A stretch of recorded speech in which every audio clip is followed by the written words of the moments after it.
Welcome to CPR Chat. I'm Keith Lurie. In the summer of 2019, Greg was on his way home to California. It was just another day for him, walking through Concourse G at the Minneapolis airport, and then suddenly he collapsed. The remarkable video that was captured on surveillance cameras shows what can happen when everything goes right to a patient in cardiac arrest. And for me, it demonstrates the opportunity that we all have to save a lot more patients after cardiac arrest. Greg's arrest was witnessed, and it was witnessed almost immediately. TSA folks went over to try to help him, but they really weren't quite sure what had happened because while he wasn't conscious, he appeared to be breathing. Eventually, they recognized that he was in cardiac arrest, and by 2 minutes after his collapse, he was getting chest compressions.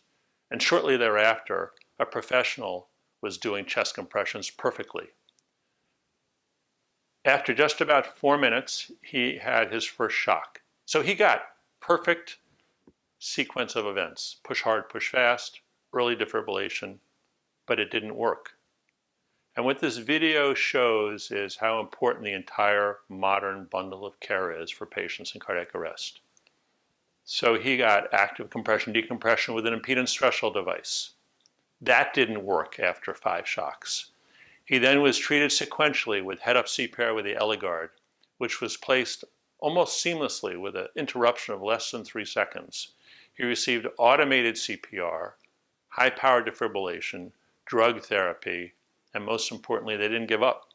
So because they didn't give up, by minute 20 or so, they had their first return of spontaneous circulation. And then they recognized he went back into arrest, which is pretty common.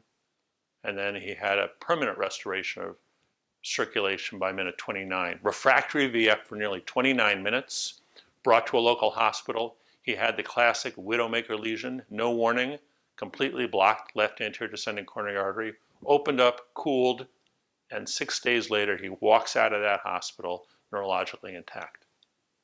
I think that could happen to so many more patients every day if we implemented this whole bundle of care. So what's remarkable is we see it all play out in real time.